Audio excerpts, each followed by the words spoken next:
The 1990s were a unique era for gaming. Before the era of indie hits, before battle royales, before open world games, and even before first-person and third-person shooters, there was one type of game that was easily the most popular on the market. That, of course, was none other than the mascot platformer. It all started with the rise of Nintendo's Super Mario series, which I believe needs no context. Though I do have a huge retrospective on that series available to watch, if you'd like. Shameless self-promotion aside, Mario was a huge hit, as you all know. He played a large hand in reviving the video game industry following the financial disaster of 1983, and basically allowed Nintendo to claim a monopoly over it for the next several years. Mario managed to repopularize the fledgling art form, and prove that video games were not merely a fad, but a cultural phenomenon. I'd imagine most game companies wanted a piece of that pie, and so many of them would go on to create mascots of their own in hopes of achieving the same success Mario did. Thus, the mascot platformer was born. But there was an issue. As Nintendo basically had a monopoly, practically everyone had to publish games on their platform. In many cases this was alright, such as with Mega Man, but many mascots would end up fading into irrelevance, standing no chance against the other heavy hitters on the platform. Nintendo's draconian business practices certainly didn't help this either, as developers were locked out of publishing on other platforms should they decide to make a game for the NES. Because of this, several companies would begin to develop a disdain for the Big N, perhaps the most hostile of which would come from longtime business competitor Sega. With the end of the 1980s approaching, Sega's home console business had been struggling to make a financial impact, especially in North America where most of the money was. The Master System was a hit in PAL regions like Europe and Brazil, but failed to catch on in the United States and Japan, Sega's primary markets. They too had attempted to make a mascot character of their own, that being Alex Kidd, but he too failed to grasp the public's attention. When they released a successor to the Master System, the 16-bit Mega Drive, Sega was confident that the exciting next-gen technology would finally allow them to make an impact on the home market. However, at least initially, these hopes would be dashed. The Mega Drive was quickly overshadowed when Nintendo released Super Mario Bros. 3, the culmination of everything in that series up to that point, a mere week before it hit shelves. At this point, they realized their strategy was not working out anymore, and so sought guidance from the then-new Sega of America, specifically their CEO Michael Katz. The Mega Drive would be rebranded to the Sega Genesis in North America, which is a much cooler name if you want my opinion, and Katz proposed an aggressive marketing campaign that would eventually take the form of the iconic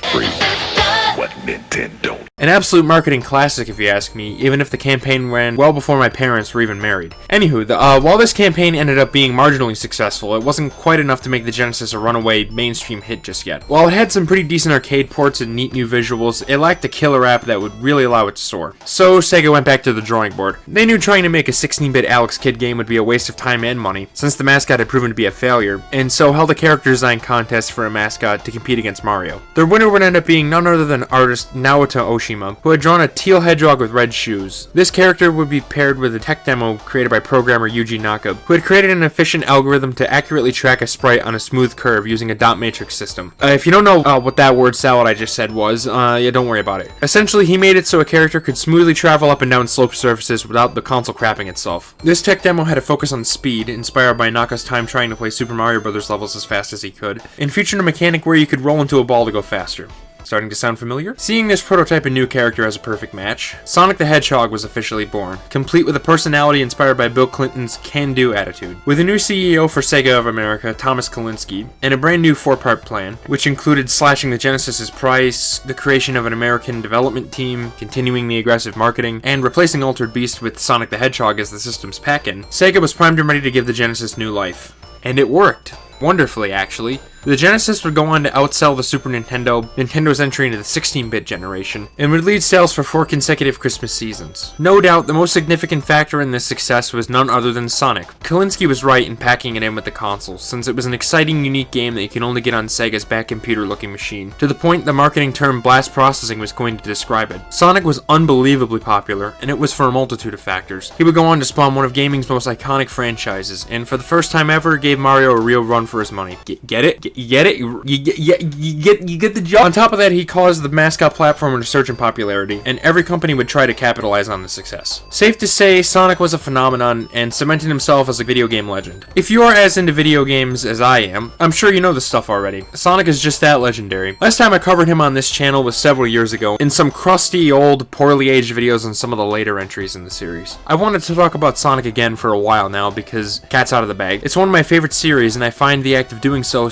inherently interesting. It wasn't always that way, and in fact I was one of those people who would mock and make fun of the series without even having played one game from it. I was like that for years until I eventually got into several retro franchises after I began collecting in 2017, which was 6 years ago.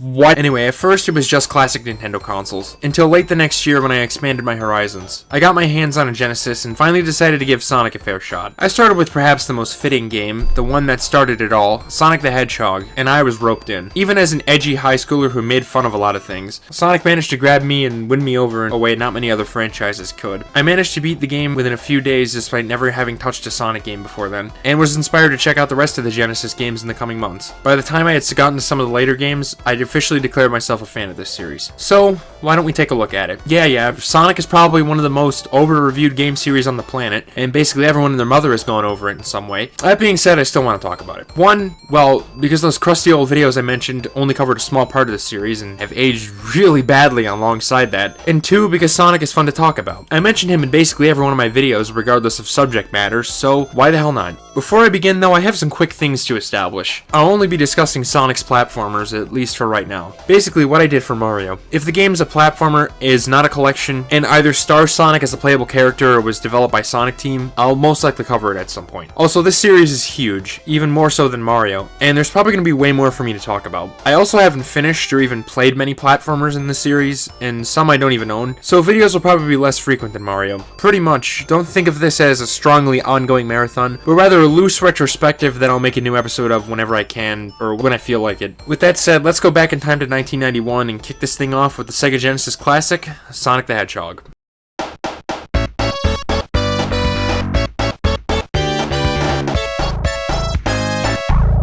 If there's anything that jumps out about this game to me immediately, it would be next generation appeal. Sega and Sonic Team made a point to demonstrate the new hardware and leave an impact on those who played the game. Even as far back as Sonic's first ever game, they used the power of the new system to inject all sorts of character into him and his world. It's what made Sonic stand out from the crowd. He wasn't a generic good guy like Mario or Mega Man, he was a free spirit with an attitude that gave his games a unique edge. I mean, look at that title screen again, with how they animate Sonic. He comes in, cocky smile on his face, waving his finger at the player as if he's telling them, "Yeah, this ain't your grandpa's video game. Come and press start and see what I got in store, you freeloader."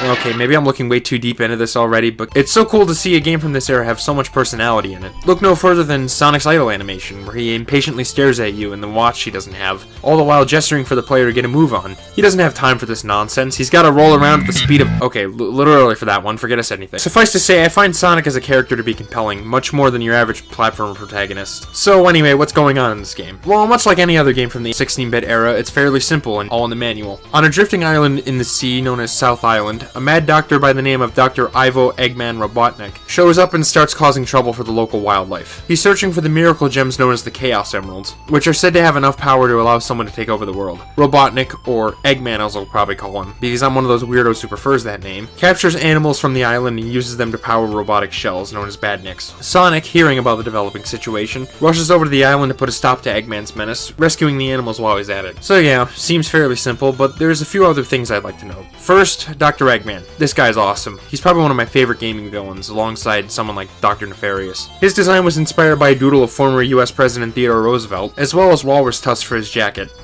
Hey, wait a minute. His jacket looks like a walrus. His name is Eggman.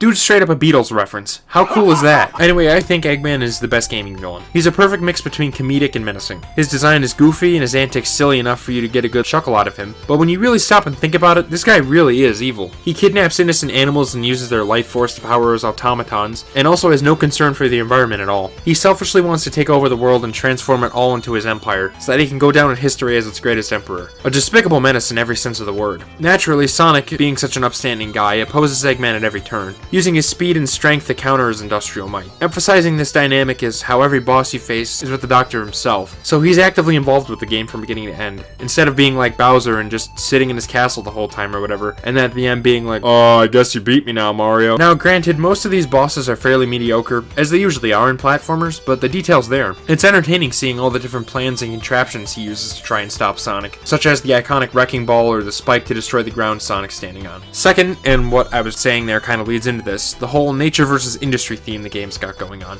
I wouldn't say Sonic is strictly an environmentalist series, but there's certainly undertones of it going on here. In contrast to South Island's lush greenery and ancient temples, Eggman's bases on the island are totally industrialized and full of pollution. For example, in the Doctor's main base of operations, the sky is full of brown smog and you can barely see any background details as a result. It makes you realize, well shit, if Eggman succeeds, he's gonna do this to the whole world, converting the beauty of nature into a sterile wasteland with dark, harshly polluted skies, just totally unsuitable for life. Again, I'm not saying Sonic as a series is in your face with this sort of thing, and instead delivers the message in a subtle way. It motivates you to keep on fighting Eggman and put an end to his destruction before it's too late. I'd argue it's stuff like this that made Sonic stand out so much in comparison to other platformers of the era. Most didn't put this level of detail into their worlds, and instead just focus on the gameplay. Of course, nothing wrong with that. I just appreciate the effort Sonic Team and Sega put into the game, even though it was for an unproven IP for a then new system. It complements the game wonderfully and makes Sonic so much more than just a series where you run really fast. Speaking of which, I better discuss that gameplay. I've already spoiled it, but yeah, Sonic the Hedgehog is a platforming game where you run and jump and have the ability to move really fast. That's all we need to see here, folks. Pack it up. That's all. We've peaked. We can't go higher than this. I don't think I need to give you the spiel on what a platformer is because you all know already. If you really need to know, go watch my videos on Mario. I don't. They're all about jumping and hazard dodging, and that's more or less it. Sonic, though, aims to go a little further than just that, and makes everything all about speed. It's in his name, after all. Sonic, Supersonic, like speed of sound. His top speed is much higher than that of any other platforming mascot before or since. Oh, so what, I hear you're probably saying. Is that all that sets Sonic apart from other games? That he can run faster than usual? Well, no actually, it goes much further than that. Sonic isn't just speedy, he also has a fully blown physics system for you to play around with. The game's levels, referred to as zones, with sub-stages called acts, by the way, heavily feature sloped surfaces which bring out said physics in full force. For instance, this one wall is normally too high to scale, but by walking backwards a bit and running to gain some speed, Sonic can clear the slope no problem. Frankly, I'm impressed they managed to make this work so well on hardware as limited as the Sega Genesis. Despite the marketing claiming it was so much faster than the Super Nintendo, it was only a few extra megahertz quicker. Now granted, that was a huge difference for a game console during that time, but it's still extremely limited even by processor standards back then. Its RAM was also microscopic. However, these things are rarely limiting factors for a programmer with enough talent, and they managed to pull it off. I just find it really captivating to go through these stages with these mechanics, and even to this day there's not really much else like it. The backbone to it all is definitely the responsive controls Sonic has. They're really simple, and by simple I mean literally every button on the controller makes him jump. His movement and jump physics are as natural as breathing. Now granted, newcomers not familiar with this style of game may have some trouble, but as soon as you get used to it, those controls are really smooth. I also appreciate how there's no run button, and that Sonic instead gains speed organically as you run. He first starts off in a jog, and then goes to a sprint, and then reaches top speed. Each phase is indicated by a different animation, a clever visual indicator that defeats the need for a speedometer of any sort. Pressing down on a slope or while in motion will also make Sonic curl into a ball, which can be used for gaining speed on said slopes or to clear loops or other terrain. This is probably the most essential part of Sonic's moveset, and is the most effective way to gain speed when needed. It may take some time and practice to get used to it, but I'd say it's intuitive enough to not leave newcomers completely lost. In addition, Sonic's health system is also handled in a really clever way. I'm of course referring to the iconic ring system. Rings are basically this game's equivalent to Mario's coins. Collect 100 of them and you get an extra life. That seems kind of useless, but they also function as an extra hit point for Sonic. Getting hit with 0 rings results in an instant death, but taking a hit with 1 or more causes the rings to scatter around, with a sound effect that's about as iconic as the pipes or mushrooms from Mario. This means that as long as you can hold on to at least 1 ring, you can essentially take infinite hits. If you also have a shield power-up, you can even take a hit without losing any rings, making it so for 1 hit you don't have to scramble to collect them. That's good too, because Sonic 1 is one of those games that has limited continues and no save feature. A bit odds, especially since Mario 3 included infinite continues a couple years before this game came out, but I digest. This used to really bother me, but now, not so much. I'm at the point where I can beat the game with very few deaths, so it doesn't really adversely affect my experience anymore. It doesn't mean it's not an issue, but I mean, it's not really worth complaining about for me. The only way to earn continues is collecting 50 rings while you're in one of these annoying bonus levels called special stages, which can only be accessed by bringing 50 rings to the end of a stage and jumping into the large ring that appears. I've never really liked the special stages in these games very much, and Sonic 1s are no exception. Granted, I've gotten better at moving around in them after a lot of playtime in a certain later game, which actually includes a similar type of stage in it, but I still don't really enjoy these at all. They're how you get the Chaos Emeralds, but in Sonic 1, those do diddly dick squat, so I'd only recommend playing these stages for the continues. That is, if you're playing the original Genesis version anyway. You may have noticed that most of my footage of this game is in widescreen, and that's because I used the fan remake called Sonic the Hedgehog Forever for my main review playthrough. I'm impressed with the work that was done here, and I definitely call it the definitive version. It takes the Taxman and Stealth Android version of the game and makes it even better. Installing it is as easy as getting an Android APK of the game, which isn't hard to find, and running the installer while it's in the same directory. It adds a save feature, and of course, as I said, it boosts the resolution. That's good because I sadly don't have RGB SCART for my Genesis as I would want, so this is the next best thing. It really makes the game more beginner friendly, all the while adding some catchy new music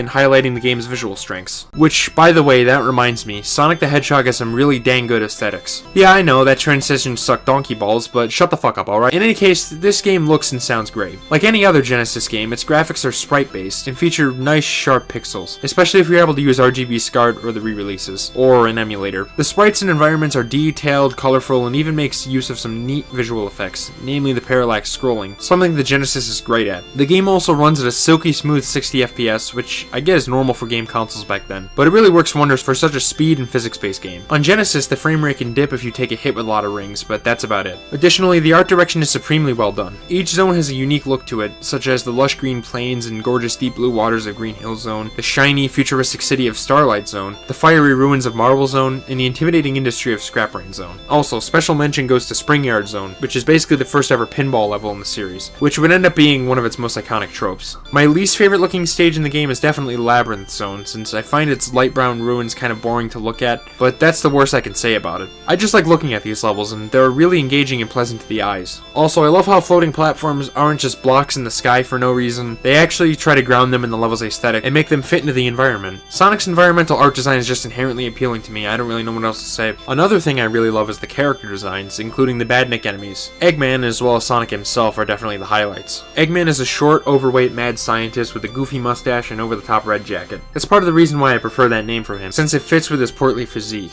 Sonic's design is also very well done, featuring cartoony shoes and proportions that communicate his character effectively. Both pass the Inafune test with flying colors, having instantly recognizable silhouettes, as well as being easy to remember. Not to mention, they're really expressive. I brought up Sonic's idle animation in the title screen, but there's also his death animation, where he stares at the player with wide open eyes and an expression that just screams, "I done f***ed up." Eggman also does this very well, making an exaggerated face when he takes damage, and laughing maniacally when he's got Sonic right where he wants him. This guy loves being evil, and you can just tell. I'm totally here for it. I really appreciate this kind of stuff in these old sprite-based games, you know, when they're able to inject so much personality and charm into their characters through animation. The Donkey Kong Country games were great at this, and Sonic certainly is as well. These sprites reflect Naoto Oshima's illustrations really well, faithfully translating them into an animated form. Speaking of which, can I just mention how I love the box arts for this series too? Both Japanese and Western. The Japanese versions have this pop-like feeling to them, for lack of a better term, with abstract shapes alongside the characters themselves. Here in the US, these were changed, complete with a redraw of the characters by artist Greg Martin. I hear a lot of people don't really like Martin's designs that much, but honestly, I may slightly prefer them. They really highlight Sonic's personality, making him seem more like a dude with attitude like he was intended to be, rather than the more cutesy vibe I get from Oshima's art. As a result, I feel the Martin design jives with Sonic's character a little better. That's just my personal preference though, I could really take or leave either design.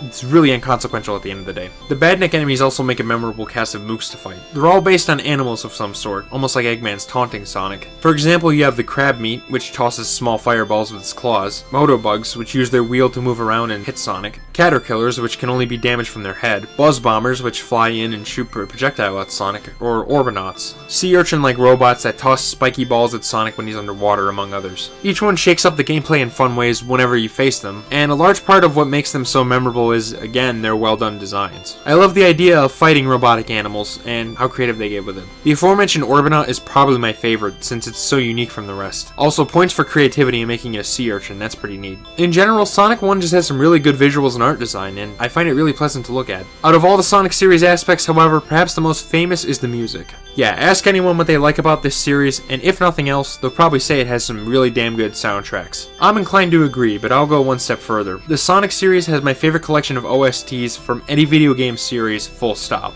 Sonic music is not one of my favorites in video games, no, it's flat out my favorite. As great as Mario music is, for example, it doesn't quite top the catchy rhythms and deep emotional appeal that Sonic music consistently has. I don't know exactly what it is, this series' songs have this unknown quantity that always makes them such bangers. This is still true even as early as the first ever Sonic game. It makes use of the Genesis's unique FM synthesis to make some really memorable tracks that enhance the gameplay immensely. I mean, take, for instance, the iconic song from the opening stage, Green Hill Zone. This track is one of the most iconic Sonic songs and truly speaks for itself. I didn't grow up on this game, but that doesn't change the nostalgic tinge it gives me.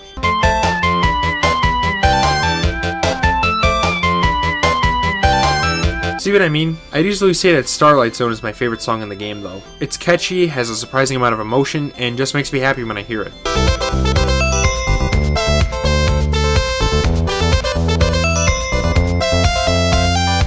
Like I said, while later games will go even further in this respect, Sonic 1 is certainly no slouch when it comes to providing great music. So here, have a listen to some more of my favorites.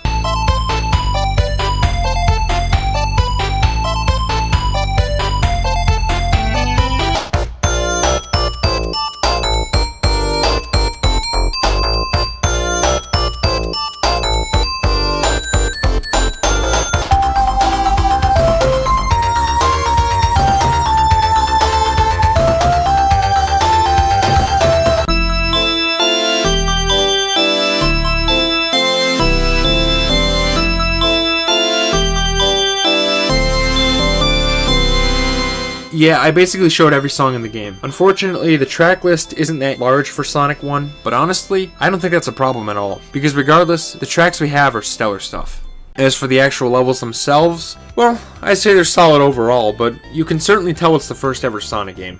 While they accommodate Sonic's controls well enough, I find that Sonic 1 doesn't fully embrace its nature as a speedy platformer, and in some instances seems to actively hinder it. That's not to say these levels are poorly designed or anything like that, just not exactly ideal as far as this series goes. If anything, like I said before, running around in them is generally pretty fun. Sonic the Hedgehog is at its best when the level is a mixture of slopes and solidly paced platforming. Since speeding through the stage as quickly as you can is Sonic's standout characteristic, it naturally follows that those stages which emphasize this are the ones I remember above all the others. Take Green Hill for instance. It's an iconic opener for a reason because it's such a good tutorial for how the game works. It features slopes to try out the momentum mechanics, a fair amount of rings to familiarize you with how they work, and basic enemies to give a bit of a challenge and test what you've learned. Side note, but can I just mention how I like how the game lets you kill enemies from any angle as long as you're in the ball form? Having to jump on enemies' heads can get on my nerves sometimes since the collision is often wonky, so I appreciate Sonic's greater leniency. Also, there's frequent use of set pieces such as springs, which unsurprisingly give you a shot of momentum when touched, a collapsing bits of stage geometry, a common trope in these games, and of course, the spikes, which are spikes. Enough said. Although it is really weird how the spikes completely ignore your iframes in the original Genesis version, making touching them an instant death no matter how many rings you have. I can see why later ports fix this bug since that's kinda cheap. Anyway, Green Hill Zone also features another aspect Sonic does pretty well, exploration. Each stage in the game is home to a couple split pathways, allowing you to choose which way you like to go, especially if you're skilled enough to stick to the higher paths. Oftentimes these routes are much quicker, but also much harder to stay on. A solid balance if I do say so myself. On top of that, the game features numerous hidden items for those who keep an eye out, namely extra lives, shields, ring boxes, or even the speed boosting power sneakers, which take the form of monitors that have a respective icon for each item. I can't begin to tell you how satisfying it is to find these things, especially on the Genesis version, where every life you can get is extremely important. With that being said, the game also doesn't overdo it. That's the folly of multiple pathways. If you overdesign the levels with too many intertwined paths, the stages can become directionless mazes that get confusing to navigate. Thankfully, Sonic 1 doesn't fall victim to this design trap. Its alternate pathways are more or less just multiple linear routes through the same stage and rarely overlap with one another in a confusing way. For side-scrollers, I often find that simpler, more straightforward design works out better overall, and this game doesn't go so far as to become a clusterfuck, and I never get lost in its stages, even after not having played the game for a couple years. Therefore, the paths more or less act as a way to spice up the gameplay a little bit than anything else. Most of this game's levels have the same strengths and abundance. Spring Yard Zone is a neat change of pace with its bouncy set pieces. Starlight Zone makes use of a neat seesaw thing, which is also put to decent use in its boss fight. Scrap Rain Zone is memorable for its crazy amount of hazards and high difficulty, stuff like that. However, as I said, there are a few problems to speak of. Sonic is really fast, as you all know, which causes some issues with screen crunch on the original Genesis version in particular. Sometimes you'll be minding your own business and then BAM! An enemy or stage hazard pops on screen and hits you before you can see it. Or a random spring in your path bounces you backwards, throwing off your flow. For some reason, this game locks Sonic in the center of the screen and has very little in the way of camera panning. The enemy placement certainly doesn't help in this regard, since it often seems like they're intentionally put in places to catch newcomers off guard. Basically, Sonic can go really fast, but in many cases, the hazard placement seems to discourage doing so. Sonic isn't all about speed, yeah, and as a result I can still enjoy the game, but I'd still say it's worth bringing this up, since speed and keeping your pace up were intended as central elements to the series' identity. Hell, even as an experienced player, I sometimes slam into hazards I can barely see, and so I can only imagine what it would be like for a newcomer. Oh wait, I was a newcomer not even a decade ago, and I remember this particular aspect getting under my skin. Thankfully, you can more or less fix this issue by playing Sonic Forever, which, again, is what I did. It doesn't completely eliminate the problem, and I still would have liked camera panning, but the widescreen is certainly very helpful. What the widescreen doesn't fix, though, is pacing issues that crop up every now and then. In some instances, the pace can come to a screeching halt as you encounter one of my platformer pet peeves, that being slow-moving platforms or patterns you have to wade through to progress. I never really enjoy segments like this, and Sonic has several of them, unfortunately. Marble Zone is probably one of the biggest offenders, as it has lava pools you have to cross by sitting on these slow-moving blocks and falling set pieces you need to wait for it to jump on. I don't know, man, I just don't find this kind of stop-and-wait gameplay engaging. It's the same problem I had with Rainbow Ride and Mario 64, or a lot of the levels in the first Crash Bandicoot. A lot of it's just sitting around and waiting until a platform reaches someplace, or the patterns just happen to line up perfectly. That said, the absolute pinnacle, or nadir if you will, of this in Sonic 1 has to be Labyrinth Zone. I always find this stage really boring whenever I come back to it, and this playthrough was no exception. It's basically all the issues with Marble Zone, but cranked up to 11. Making things worse is the water, which... oh boy, the water. Labyrinth Zone is the prototypical tedious water level. When underwater, Sonic's movement speed is greatly hindered, with a sluggish jump and gimped acceleration. Yeah, I mean, it's realistic, but I don't think it really makes for very fun gameplay. The entire zone pretty much amounts to slowly dodging enemies and solving basic puzzles, all the while managing your oxygen with air bubbles. All three acts may only go on for a few minutes each, but it certainly feels way longer than that, especially if you die a few times. But hey, if I can compliment anything, it's that infamous drowning music.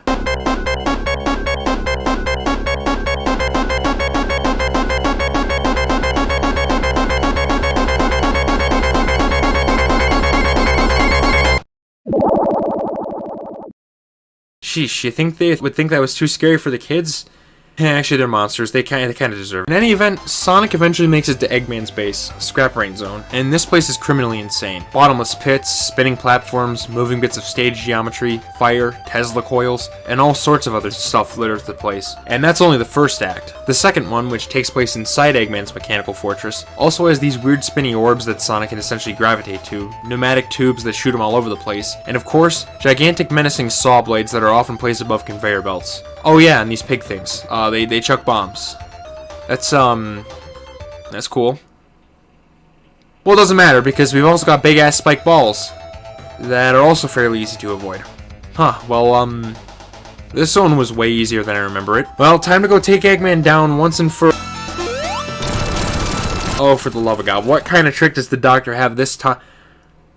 Oh no. Yeah, so the third act of Scrap Rain is the return of Labyrinth Zone, and it's back with a vengeance. Apparently they wanted this to be a mechanical sewer system to fit in with the rest of Scrap Rain's aesthetic, but didn't have enough memory to store a whole new tile set, and thus just made a Labyrinth palette swap. That's pretty funny, but holy hell, this level's long, and annoying, and tedious.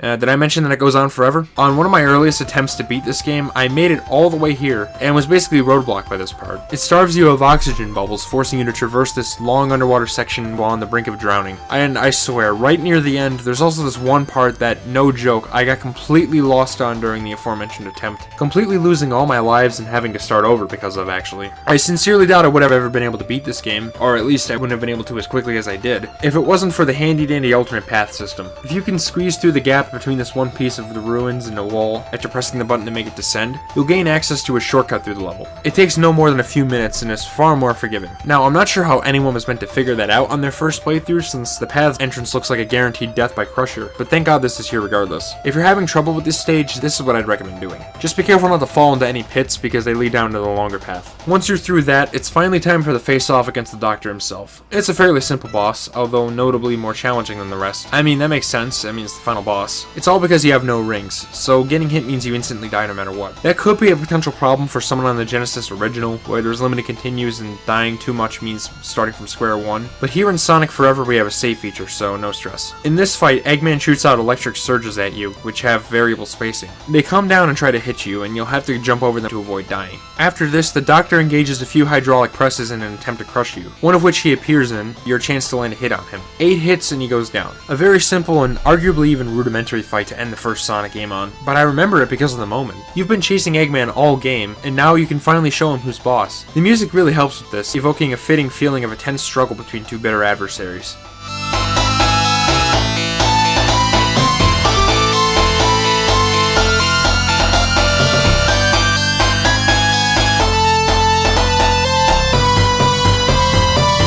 Oh, and yeah, Eggman has this big goofy smile on his face and laughs maniacally the whole time. Did I mention that this guy is one of my favorite villains? And once you land that final hit, you get to see the place go up in flames as Eggman flees. But not before Sonic knocks his Eggmobile out of the air if you're quick enough. Now that's satisfying. We then get a short scene where Sonic celebrates with his animal friends, restoring the island's wildlife if you have all 6 Chaos Emeralds. Yeah, that's all you get for braving the special stages and collecting them all. Which, by the way, you only get 10 tries throughout the entire game to get them all, since big rings only appear in the first 2 acts of each zone, not including Scrap Brain Zone. Yeah, screw that. Eggman, you can just have the 1 emerald I missed. Oh, son of a... You then get a catchy as hell credits medley of all the zone's music tracks, something this series was known for in its early days, thus ending Sonic the Hedgehog. What a game to start the series with. It may not seem like much these days, and some might even find it quaint in a lot of ways, but I'd say it managed to leave an impact even this early on in the series. In other words, it does something that Sonic would become a master at, making a great first impression. It's more than just a fun game that you could play every now and then and enjoy. It tried to be something a little more. Sure, I could praise the gorgeous graphics, banger music, simple and smooth controls, and unique speed-based platformer gameplay all day, but above all else, Sonic Team wanted people to remember this character. They made a point to create a more fleshed out world that almost felt real in some ways. Not that Sonic is a realistic game. No, by that I mean, it feels like thought went into every one of the game's aspects, not just its gameplay. It's the kind of thing that makes you think long after you've already shut the console off. Sonic the Hedgehog establishes a cool world with really neat characters, as well as awesome gameplay mechanics and systems with a surprising depth to them. It was, as this video's title goes, the start of a legendary series. Well, yeah, it's certainly far from perfect, having some mild pacing issues here and there and whatnot in a mild case of first game syndrome. The things the game gets right are things it really does. And above all else, it was ripe for expansion, serving as a great starting point for what was to come next. That's all I have for this one. I really hope you'll stick around for more videos on this series, which will be coming soon, because I've got a lot I want to say about it. Sonic is a series that means a lot to me, and I'm glad I'm in a position where I can share that, even if only a few people watch. Next time, I'll of course be talking about the direct sequel to this game, Sonic the Hedgehog 2. Wow, a sequel with a direct, straight to the point, no bullshit name. That's surprisingly rare, isn't it? Anyway, I hope to see you then. Thanks for watching, and have yourself a wonderful day.